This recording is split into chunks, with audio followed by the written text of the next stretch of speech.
Hello बच्चों, let us read this question. The question says BF3 and NF3 both molecules are covalent, but BF3 is non-polar and NF3 is polar. Its reason is. तो हमारे पास में A reason है इसका. Is uncombined state boron in is metal and nitrogen is gas. B a BF bond has no dipole moment whereas NF bond has dipole moment. C a the size of boron atom is smaller than nitrogen. D a BF3 is planar whereas NF3 is pyramidal. तो इस question को solve करने के लिए जो की concept हम लोग यूज करेंगे,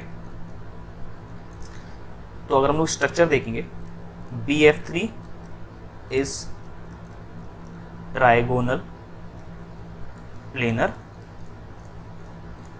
बट NF3 जो है हमारा, NF3 इज टेट्राहेड्रल. ठीक है, टेट्राहेड्रल या फिर इस पे एक लोन पेयर आ जाता है, तो इस वजह से इसका स्ट्रक्चर पिरामिडल हो जाएगा, तो हम लोग इसे पिरामिडल बोलेंगे. ठीक है, टेट्राहेड्रल तो इसका ज्योमेट्री होगा, लेकिन हम तो शेप के बारे में बात करेंगे, तो शेप इसका पिरामिडल हो जाएगा. ठीक है, अब ऐसा क्यों होता है?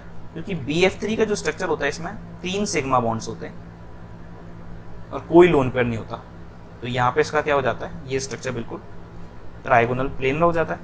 तो प्लेनर स्ट्रक्चर होने के कारण अगर आप डायपोल मोमेंट देखोगे इसका, तो यहाँ पर देखेंगे अगर आप ध्यान से, तो B और F में इस तरीके से बनेगा और इस तरीके से बनेगा और इस तरीके से बनेगा, और यहाँ पर ये 120 डिग्री पे, तो ये इसका ओवरऑल डायपोल मोमेंट 0 हो जाएगा, ये नॉन पोलर कंपाउंड हो जाएगा फिर.